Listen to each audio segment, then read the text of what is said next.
Welcome, and thank you for standing by. I would like to inform all participants that this conference call, as well as any Q&A, may be recorded. Where a company is presenting, any recording may also be posted on their website. Views and opinions expressed by any external speakers on this call are those of the speakers and not of JP Morgan. Parts of this conference call may be reproduced in JP Morgan research. If you have any objections, you may disconnect at this time. Unless otherwise permitted by internal JP Morgan policy, members of JP Morgan Investment and Corporate Banking are not permitted on this call and should disconnect now. I would now like to turn the call over to your host. Great. Thanks, everyone, for joining. My name is Tien-Jun Huang. I'm the Payments IT Services Analyst at JP Morgan. So I have a really timely webinar. I think Remitly's done a great job of doing a lot more investor outreach, and the product velocity has definitely stepped up. That's a big theme in payments and fintech right now.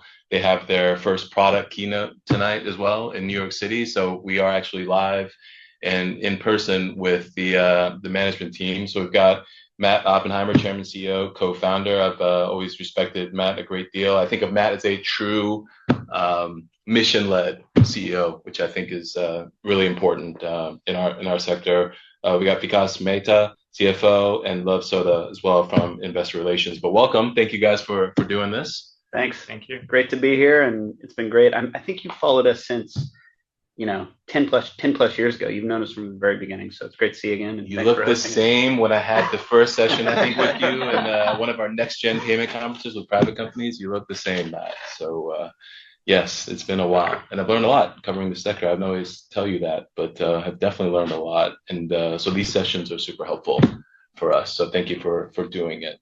So yeah, I know you'll cover a lot of this at the keynote tonight at 5:00. So I'm sure people will tune in for that. So this is hopefully a good build up to that. And I know you did this session with my friend Will a few weeks back. So I'm trying not to be too redundant, but he did start, and I'm going to start with the same question. In the second quarter, you talked about 2Q being a defining quarter and an inflection point as it relates to product innovation. So I know you're going to give us more details, but I did want to just talk about, right, we put things in Excel and we have these quick conversations, but a lot of hard work goes into it. A lot of investments have gone into it. We've seen the headcount grow and things, and now we're seeing some of the output of that. So why now? Why is now the time to come out and talk about all this product innovation at Remitly? Yeah, absolutely. It really was a pivotal quarter for us. Obviously, in addition to the core business just continuing to do well, over the last 14 years, we've really built a purpose-built global platform for cross-border finance, not just payments. And so we think about the security, the compliance, reliability, a lot of the data and analytics that we have that we can leverage in AI and other areas. And so that foundation obviously now powers, from a payment standpoint, 170 countries. And in Q2, we said, how do we take that platform and build on top of it in a broader way to accomplish our vision of transform lives with trusted financial services that transcend borders? So what that meant in Q2 in terms of what was coming to life is Remitly Business, and excited about the traction and momentum there, which we'll talk more about, I'm sure. Remitly One, which is really going to be the focus of the event tonight, and going into more depth on that. And if you want to find out more about the event tonight, it's remitly.events. You can go and find out how to join that. Stablecoin integrations, agentic AI moved from a roadmap to a reality. And so this foundation we've built is very extensible. And we'll talk about that, I'm sure, in the conversation today. And we'll certainly talk about that tonight. Yeah, so I think we talked about this idea that Remitly, you've spent so much time, Matt, building that trust with the users, and you're doing so well in cross-border peer-to-peer. It makes sense to extend into more financial services. And you said, right, that the mission or the vision is transforming lives with trusted financial services that transcend borders. So the question I have for you is, what is your right to win as a financial services provider? We've got a lot of companies we cover that are trying to bank their user base. Why should Remitly do the same and win? Yeah. I'd say it's three things. The first is you just mentioned customer trust. We served 8.5 million customers that rely on us to send money when it really, really matters. 93% of those transactions are delivered in less than an hour. And Tencent, from covering this space over a lot of years, that is really hard to deliver and gets better every quarter. and then 97% are complete without customer support. And so that reliability and that trust really gives us the permission to do more. So trust is number one. Number two is our tech platform. And over the last several years, we've built what we call our North Star. We built towards a more modular tech platform that internally we call our North Star architecture. And that's purpose built to not only accelerate the velocity of delivering our global payments product, but also makes it extensible to be able to add other new products on top of it, whether that's leveraging it for our authentication systems, which we can use to roll out new products, or leveraging it to really capture the data and signal that we have on our customers across pay in, pay out, device, velocity, transaction velocity, FX, fraud. So that is number two, is the tech platform we built is, I think, unique and very powerful. And then the third is, I'll talk about this again tonight, but our product ambitions have just raised because we've recognized what is possible for us to do for the 300 million individuals that live and work outside the country they're born, plus millions of small businesses, which expand our TAM by 10x. And I think that ambition is raised because of the first two things I mentioned, but also there's amazing technology at our disposal right now. When you think about stablecoins, when you think about AI, and all of that moves us towards that vision. And those three things, customer trust, a technology platform, and just raised product ambitions, give us, I think, the right to win in this space in a very exciting and fun way. Okay, good. So you mentioned the 8.5 million customers and the 300 million available that live outside, work outside their home country. So let's start with the 8.5. How banked or happily banked, maybe is the better question, are these customers today, right? So I'm trying to understand what percentage of those users could potentially use some of the products that you're going to be talking about more tonight. Yeah, it's a great question because I think even the term banked is really important to define, right? And it's something we've thought a lot about over the last 14 years. Because when you think about it from a store of value standpoint, our customers link their bank account or their debit card in the U.S. context for another, payment instrument in other countries. So they have a store of value. What they don't have, if you talk to a lot of our customers, and I'll give you some customer examples here in a bit, is the ability to bridge credit access and credit worthiness once someone moves to a new country. The ability to hold multi-currency accounts and think about how to manage their treasury, so to speak, their personal treasury on a global basis. I think that's available to the most affluent on the planet, but not to our customers historically. And that's where things like stablecoins, I think, can get really exciting. And just the ability to travel and be able to, and I'll talk more about this in terms of specificity tonight again, but the ability to just manage one's global financial life. That is where I think we can delineate. We're not trying to be a domestic neobank. That space is crowded. We're not trying to get into areas that I think are well served. Our customer segment, I would argue, is less well served in some of those areas. And again, we have the unique right to win to serve them. And I think over time, what that'll do is not only increase ARPU in terms of additional revenue streams, but it just deepens the relationship. And I think it'll drive increasing engagement for our customer base when you think about the next decade of Remitly innovation. And so really, really excited across those fronts, as well as the outputs that it'll drive. Right. So thinking about the outputs as an analyst, and maybe Vikas, you want to chime in here. You mentioned ARPU, you mentioned engagement. How should we measure the progress and the success here in the short, mid, long term? Yeah, no, I think that's a great question. And first of all, we are very excited about just the wallet share that we are able to address now. And we are now moving into adjacent spaces, including send now, pay later, or providing a store of value, as well as, of course, double downing on our strength of the transaction side and doing that in a very meaningful way through Remitly One, which creates a deeper engagement. So on one hand, we are diversifying with a lot of new monetization models, from membership fees to interest income to fees for the send now, pay later. So that's one thing that we feel really good, especially as we move into the next 10 years of building new businesses. The second space we are very excited is the Remitly business side, where we'll be able to add a whole new customer segment. And this is very adjacent. So from a investment perspective, we are not adding a ton of investment to get in there and leveraging a lot of our core systems. So that's the second piece that we feel very excited. And not only are we increasing our ARPU on the consumers, we are adding the consumer segment. And as we do that, I'd say the first thing is we are expanding the TAM massively, going from 2 trillion to 20 trillion. Even the early signs we have seen are very positive across all these different businesses. Some are farther, some are very early. So again, these are early days, and as we go forward, first priority for us is to make sure that we are addressing the customer need in a very deep and a very connected way, and then we'll continue to expand this. So I think about this as a 5 to 10 year horizon in terms of how we will scale and grow. And in our, I'd say, early days, it will be much more about the product market fit. Good.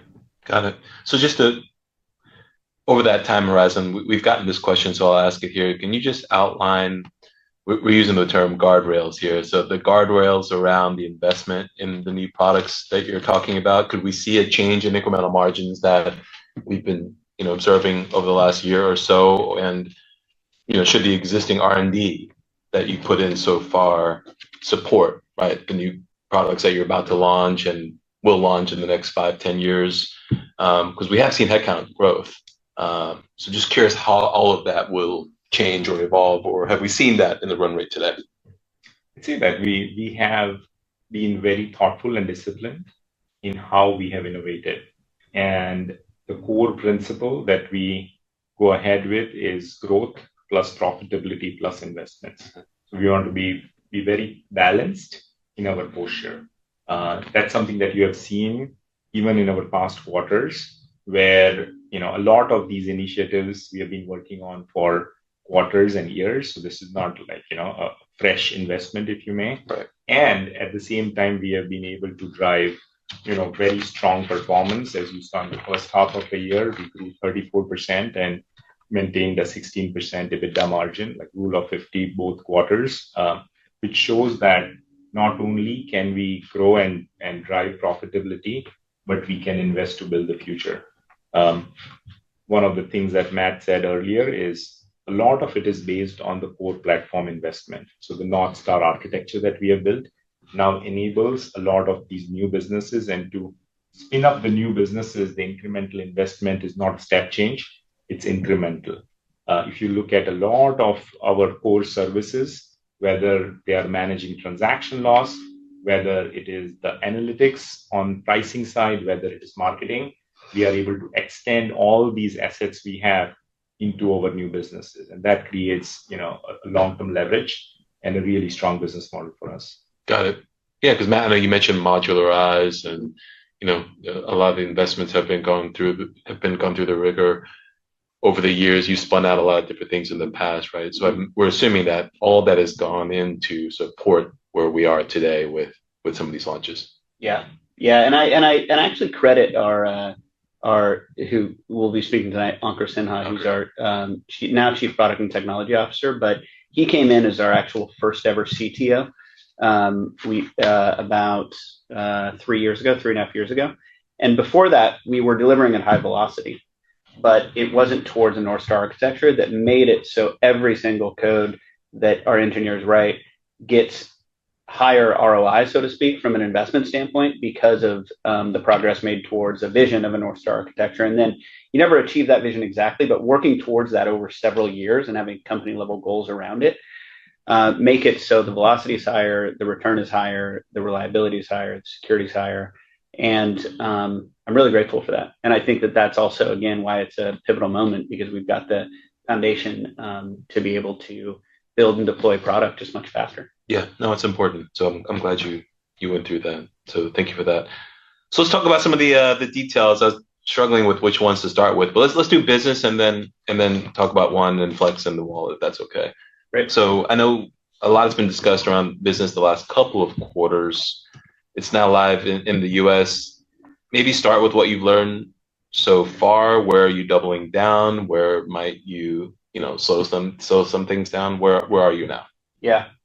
Yeah, I'd say there's been 3 early learnings. The first is I think we have the right segment with the right product that we're offering. So we're focusing on freelancers and micro businesses, and that avoids an overbuilt kind of medium to enterprise like product for this segment, which doesn't need an enterprise stack, but fits to our strengths: fast onboarding, low cost to serve, solid pricing, because we have a low cost to serve, and reliable delivery. So that's number 1, right segment, right product. And that's not a huge surprise because we had customers, again, already coming to our platform, trying to use it. And we just hadn't automated some of the things like KYB, know your business, et cetera. But it's always a positive signal when you have customers that are going through a lot of friction to use your product when it isn't even optimized for it. So that has been validated. The second is the economics are attractive. If you look at the average business sends, they're 2 times consumer. Repeat usage is strong. Early signals support a 6 times LTV versus consumer, given the frequency and volume. So that's number 2. The economics are really attractive.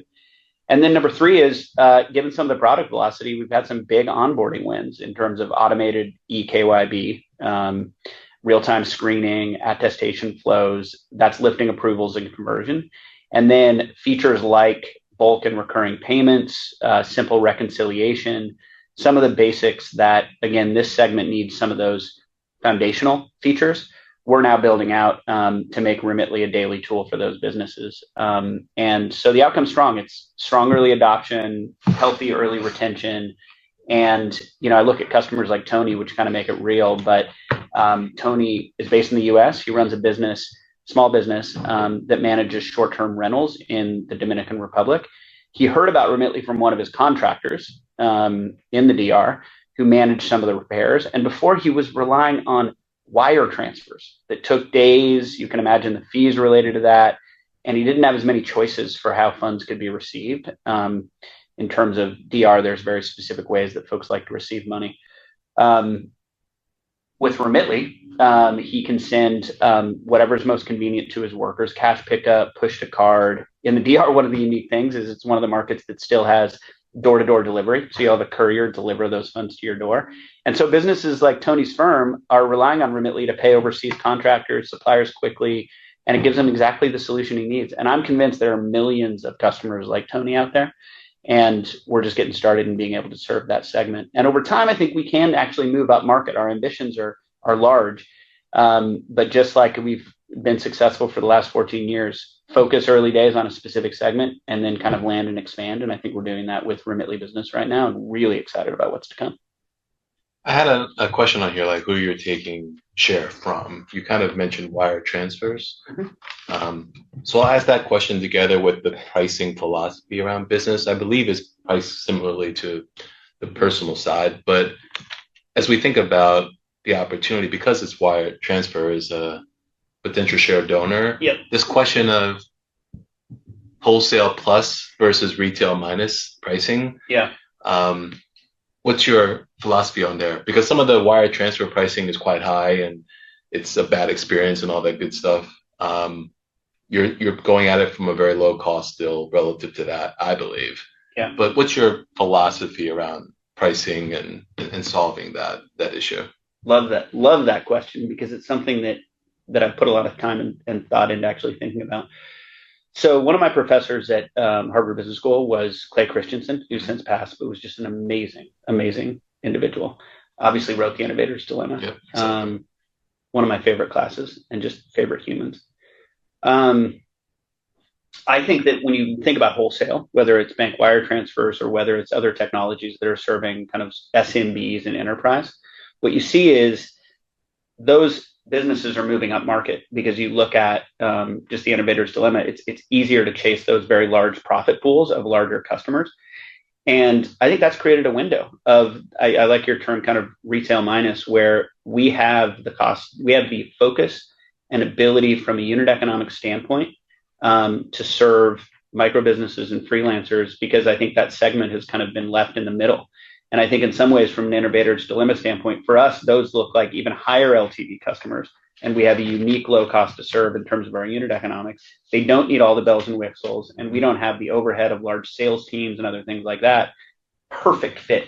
And so I view us as kind of the disruptor, so to speak, in the Remitly business space. And that's why we are focused on micro businesses and freelancers to start, because I think that's the segment that is very obvious for us to be able to provide a superior product. So how do you find these users? You mentioned the Tony example of hearing it from one of the contractors, but how do you find these users? How do you advertise it? How do people discover it? Yeah.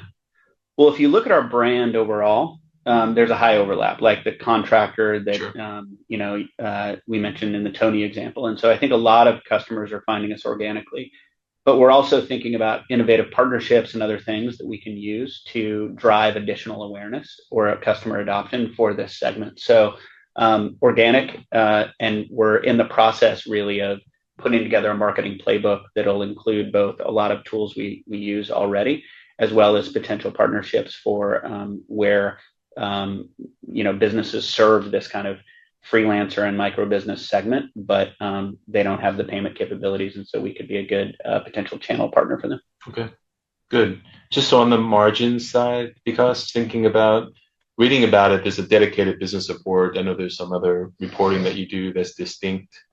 We should probably talk about fraud as well, but tell us about the current margin for that business and how do you see it in comparison to the consumer side or the retail side? So first of all, as I shared earlier, and Matt added as well, a lot of what we have built is on top of our existing systems. So I think that's the biggest place of benefit for us as you think about leverage as well as expense profile. Mm-hmm. The second is, as you said, as we move more into the business segment, there will be business specific needs, whether it is creating the workflows from a product perspective, whether it is targeted marketing, or whether it is thinking about specific levers we need to use to grow that business. So as we look at that, I'd say in the early days, we are going to continue to leverage a lot using the existing systems, and then selectively we will keep investing so that we can, the 10x increase that we have in front of us, we can leverage that and drive massive growth around that. If you look at our focus on marketing, right now our focus is to go after consumers who also have a business profile, and that again helps us to target in a more leveraged way. As we move forward, we'll continue to do that, but also selectively start targeting more business specific customers. So I'd say as we look forward over the next 6 months, we continue to feel that there's a lot of leverage that we can gain from the existing investments as we move into the next year and beyond. As we grow, we'll continue to drive selective investment in those areas to drive meaningful growth as well. And is the investment also investing in potential fraud by opening up the application funnel and taking more? Yeah, thus far we have not seen any different Okay. fraud profile. So for us, we are using the same infrastructure, and I'd say the early traction has been good. As we have said, we have thousands of customers there, but we have not seen any meaningful distinctions there. The second thing that I'd like to highlight is what Matt said earlier, which is we have 6x LTV over here on the business customer versus our consumer, which gives us meaningful opportunity over the long term, which also gives us an ability to invest in marketing. So our 6x LTV is what we are looking at to make sure that that's the potential we have. And then, it is definitely a responsibility for us to invest meaningfully, just seeing that high LTV. Yeah, no, we like the approach. I mean, I think what we've learned over the last few years in payments, right? B2B is really hard. Yeah. We saw Western Union get rid of their B2B business and just focus on the consumer. But it does feel like you're taking a very careful and thoughtful approach to it. But as you think about SAM and TAM, and a lot of this will depend on your rollout schedule for geos, how quickly can we see this expand into more territories and corridors? Yeah. So on the overall TAM, it goes from 2 trillion to 22 trillion. Mm-hmm. And that doesn't include enterprise. It doesn't include a lot of the higher end of the market. So 10x, pretty amazing. To answer your question on rollout, the focus right now is, again, stay focused on that micro business segment standpoint. Again, focus, I think, has been short-term focus with long-term audacious goals has been a key to our success. But expand rapidly as you think about the geographies by which we can offer that service to small businesses. So we launched the US in Q2, which we shared. UK launched in August, which we're really excited about. Canada is going to follow in Q4. And from there, we'll add markets and capabilities, like some of the capabilities I mentioned, to both serve that segment better, as well as move up market over time. But our view is that the whole 22 trillion evolves towards modern rails, and our platform, we think, is really well suited to participate meaningfully in that transition. Okay, good. Anything else in business, or should we move on to one? And move on to one. Move on to one. Let's do it. So Remitly One, a lot of good questions I fielded from the investment community on this one, guys. Just the membership program, Matt, you called it the foundation of a new ecosystem. So maybe elaborate on that to start, and what's the pitch to consumers to sign up and pay for a membership? Yeah, I think it is exactly the foundation for a new ecosystem. And again, we'll go into a lot of the specificities around pricing and other elements tonight. Mm-hmm. But I draw the analogy to the early days of Amazon. Right. When you think about Amazon Prime, it added free shipping as that kind of anchor benefit and the entry point to a much, much broader ecosystem. And I chuckle because everything from like Prime Video to, we all know, or presumably most of us know as Prime customers, it's amazing the number of benefits that they offer. But they started with one anchor benefit that really resonated, which was free shipping. And I think that Remitly One is similar. It begins with a single clear benefit and grows from there. And again, we'll talk more about this tonight, but I think that anchor benefit is Flex, which is our short-term liquidity product that lets customers send now, pay later in moments when timing matters most. And for many customers, that peace of mind is incredibly valuable. And beyond Flex, Remitly One over time is going to bring together a wide set of benefits that give customers more control, flexibility, predictability. We'll talk about some of those other benefits today or this evening, and we talked a little bit in Q2 earnings about that. And all that is going to live in the same app that customers already trust and use regularly, so no additional app or download is going to be required. And importantly, as we've mentioned, we've built it on top of the infrastructure we already have. So not only does it not add significant incremental cost, but the velocity of innovation to get to product market fit is just much faster. And we'll measure success by looking at, as we talked about, the RLTE per customer, ARPU, but retention's one that I think is really important when we think about the next decade of innovation, because I think this will, we think about, again, the Amazon Prime analogy. You don't think about going anywhere else because you've got such a deep relationship with Amazon, given that Prime membership. And I think Remitly One will be that. The only other thing that I'll add, just to make it a little more real, actually, I'll come back to a customer story unless you wanted me to talk about that now. No, keep your riff and go. I think it makes it real. So this is a big week for us, obviously, right? Sure. We've got Remitly One, the Reimagine event tonight. We're excited about today. We're excited about tomorrow in San Francisco. But I started off the week by talking to a customer named Guadalupe. And Guadalupe is a Flex customer. That's the send now, pay later. And then by having a Remitly One membership, she gets additional benefits. But let's just talk about Guadalupe for a minute. She moved from El Salvador to the US and to provide for her children back home. She has 2 kids back in El Salvador that she hasn't seen since she moved to the US in 2022. You just think about that for a minute. It's unbelievable. She works in a couple jobs, and she sent money nearly every week to support her family since she joined us in 2022. She moved here in 2022, if I said 2002. So when unexpected expenses arose, she used Flex. And she's since repaid successfully. And for her, Flex meant that she could keep helping her family when it mattered most, and she needed to smooth some of those cash flows.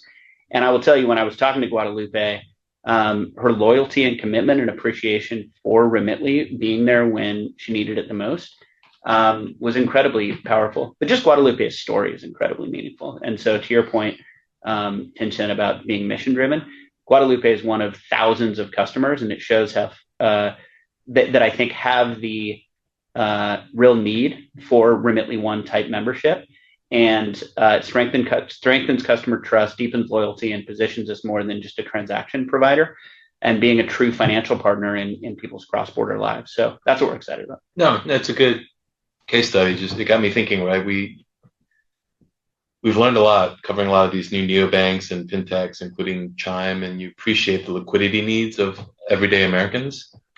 And how they can tap into that in emergency payments. And here it's so close to home, right? Sending money back home to support family, of course, is critically important, tied to your mission. But we've definitely learned that the liquidity needs of that everyday user is real. Yeah.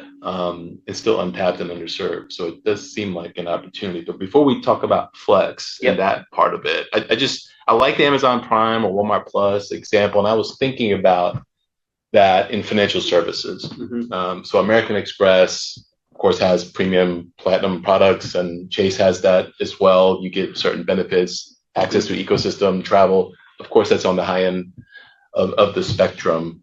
But within payments and fintech, a lot of the services are more merchant funded, right? Interchange is funded by merchants, and these rewards get paid back. Buy now, pay later as a transactional purchase for discretionary goods, also merchant funded.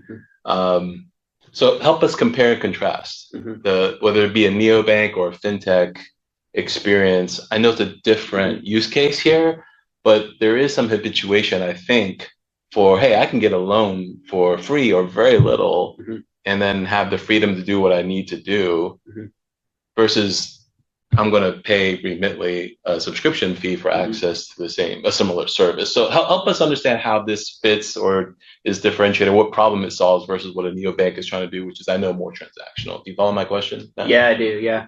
And I think what you'll hear about when we talk about Remitly One tonight, first off, is the umbrella, is there are different pockets of customers and segments of customers that we can serve. There's a customer like Guadalupe that might need that short-term cash flow, but by definition won't be as interested as, call it, our more affluent customers that have multi-currency and global cash flow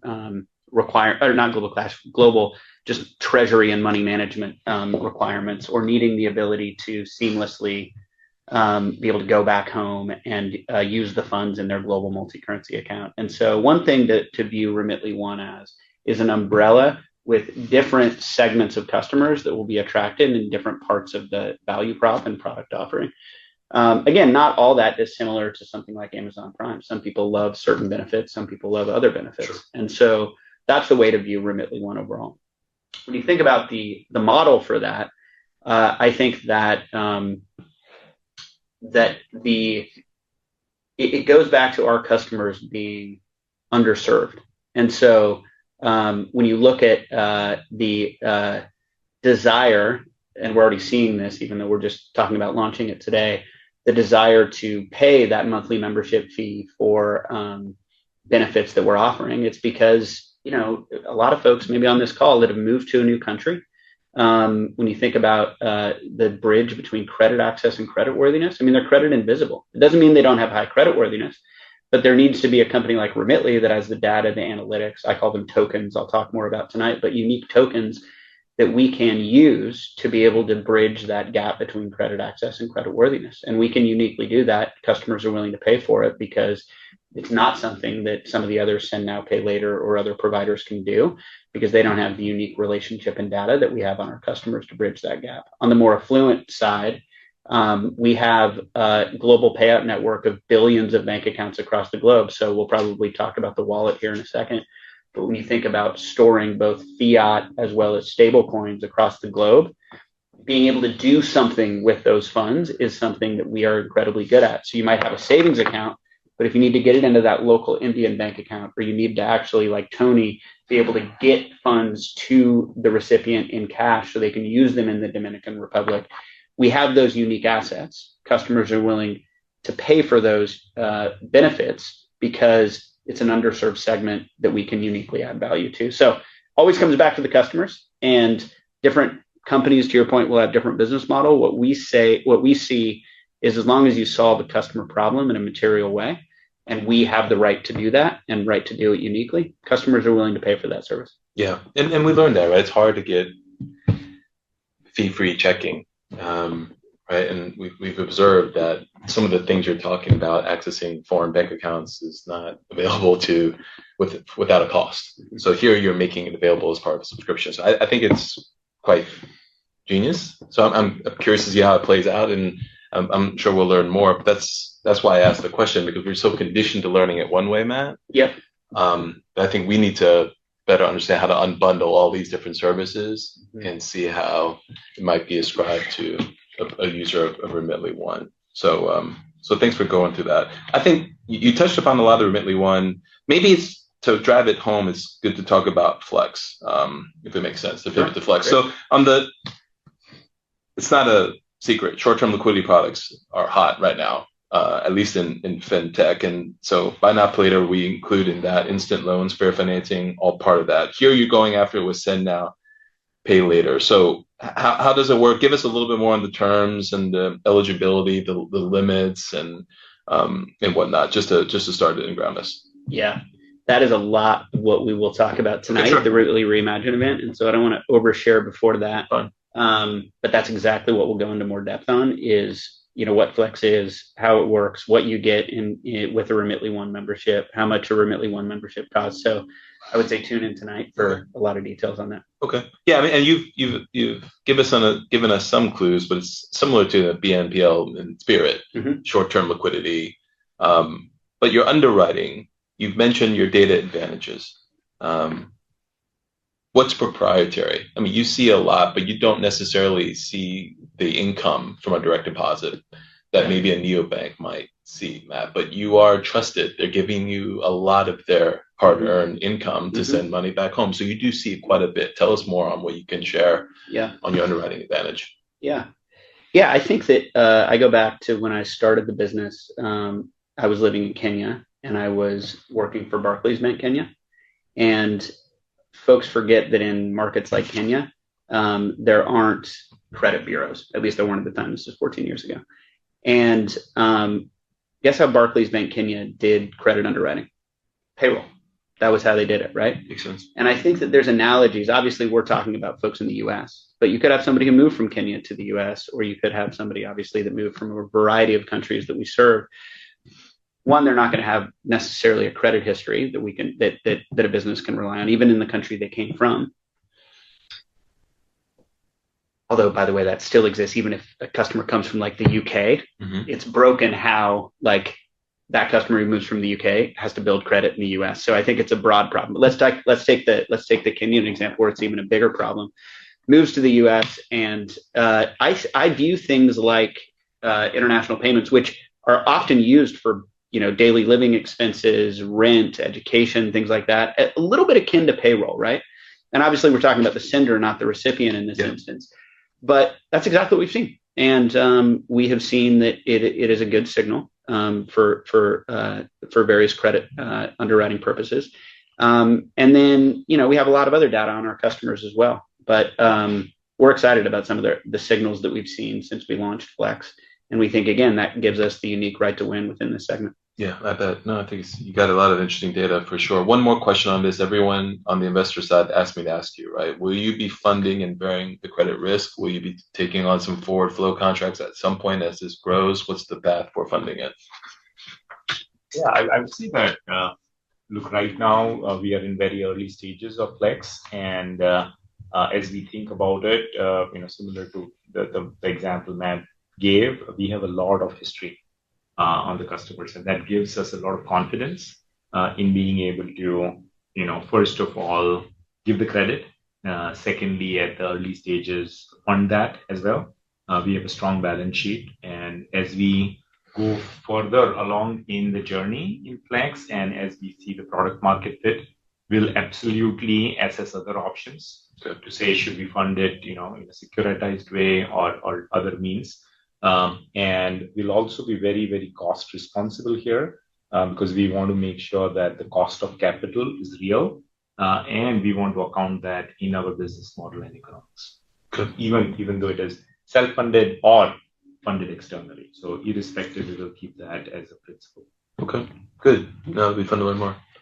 On the wallet, just to hit some of these questions up front, I know you've covered some of it and you'll give us more, but maybe I wanted to ask you what it is versus maybe more importantly, what it isn't, because there's a lot of different wallets out there on the store value side, and a lot of them have links to debit cards and reward models and things like that. So maybe start with that.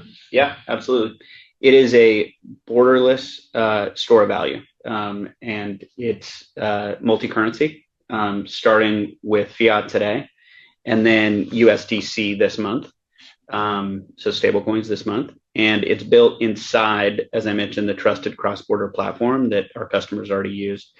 And where we differentiate again is that last mile usability. So customers can hold value, including stablecoins, but then use it through the same global payout fabric. And that's the wallet. We're excited. We're just getting started. I think it's not an add-on. It's a durable node to the ecosystem that we're building. Right. It's an important distinction. So I know you announced partnerships with Bridge and Circle. And Bridge has been very active in the space and getting a lot of attentions. What do they bring to the table? Yeah, so Bridge unlocks our ability to do stablecoin disbursements as a payout option. So in addition to the billions of bank accounts, mobile wallets, and cash pickup locations, we can disperse with Bridge/Stripe to stablecoin wallets across the globe without compromising speed, compliance, trust. And so it's plugging in new rails to a platform that does that already very well. That's Bridge, and excited about that partnership. And then on the Circle front, are you doing anything with their new and own blockchain ARC, the cross-border payments initiative that they've launched? Just curious how that might play into it. Yeah, two things with Circle and USDC. First is the ability to let customers hold a stable store of value alongside fiat, especially in volatile currency markets. And again, we'll be launching that starting in the US this month, and then rolling out to new countries over time. And then the second Circle partnership, it gives the Treasury team 24/7 settlement to instrument and improve FX, Treasury, cash management. And so those are the two things with Circle, back end as well as front end customer-facing wallets. Okay, good. I don't want to take up too much more of your time. Thanks. This is so great. Just bridging it into the stablecoin discussion. Yeah. Just to simplify it for us. I mean, is there real demand? You talk about USDC. I've heard you and Will talk about the volatility and the depreciation of certain currencies, and that it's really tough for some of these highly volatile FX nations. But tell us more about what's the real demand here for it.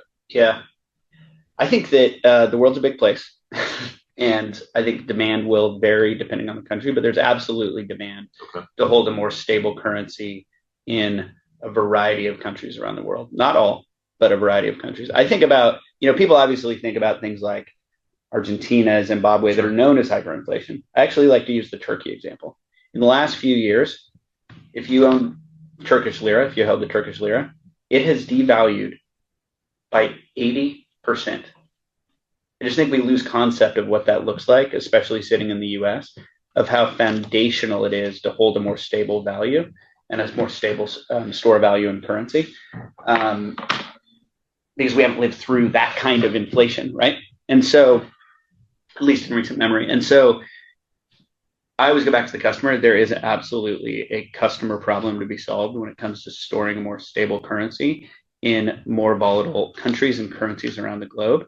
And with our payout network, we think we have the ability to offer those kind of savings accounts across the globe over time, and then give customers the ability to move from savings into local bank accounts, cash pickup, mobile wallets, ways that customers can then use those funds, but they can rest easy and with more peace of mind that their currency is not being devalued at the rates that I mentioned in countries like Turkey. Yeah, no, that definitely makes sense. I mean, I feel like the craze of stablecoin has calmed down since the summer for sure. I think Will talked about that. But the one thing I've said to investors for a while, Matt, is that you've been very smart on this subject. I mean, you worked with Libra from the very beginning when that was. I think you were one of the first to partner with them when Libra got off the ground.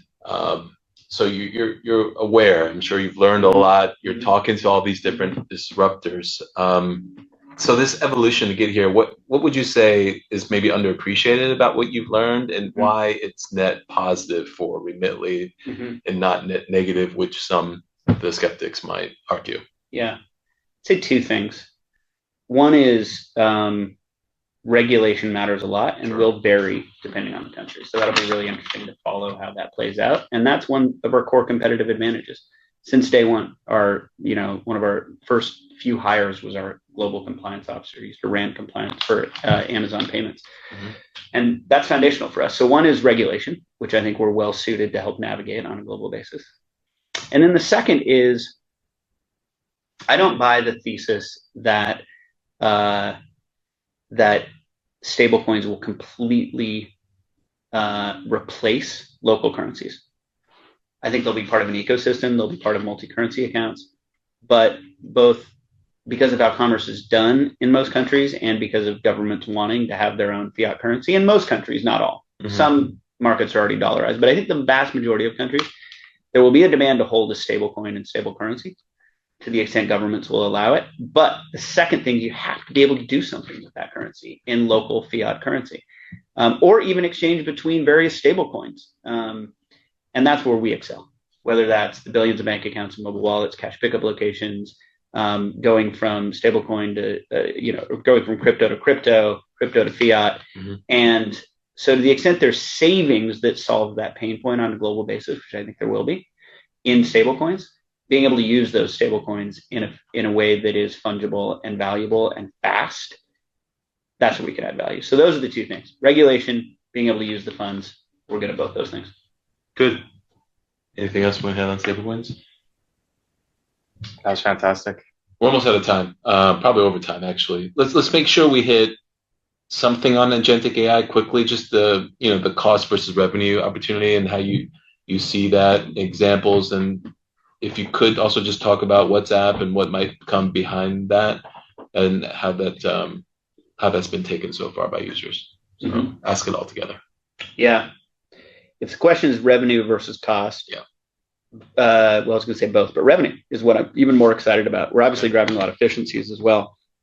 But specifically, I think we can use agentic AI to meet customers where they're at. So the WhatsApp product that we launched, we took our virtual assistant that we had built internally to do customer support. We added additional use cases, and then we're plugging it into platforms like WhatsApp, creating a great opportunities for users to come and interact and build trust with Remitly in a really seamless, low friction way. And then it also can power personalization, which helps build trust, intent prediction, dynamic onboarding, which I think from a revenue standpoint, the reason we're 3% of the market is because our business, the foundational thing is trust. And I think that we can use agentic AI in some of those ways to broaden access, increase conversion, and improve growth. Really excited about it.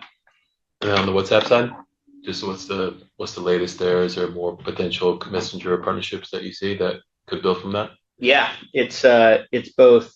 We've integrated into WhatsApp, so that is live and showing early traction. And then we're leveraging that same virtual agent to be able to plug it into other messaging platforms that you can imagine that'll be coming soon.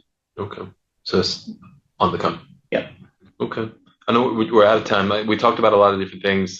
Thank you, of course, for the time. But you've said many times here and in other forums, right? Just getting started. Product velocity, like I said, is really important for the sector now. Can we expect a regular cadence of product updates from the company, starting with this keynote tonight? Yes. And again, that ties the pivotal kind of moment for us. But yes, and very excited about tonight. Very excited about what's to come. Okay. Good. Well, thank you guys for the time, I will be there and eager to see what you unveil. But appreciate you guys spending the time that you did. Thank you. Thank you. Good to see you guys. Thank you.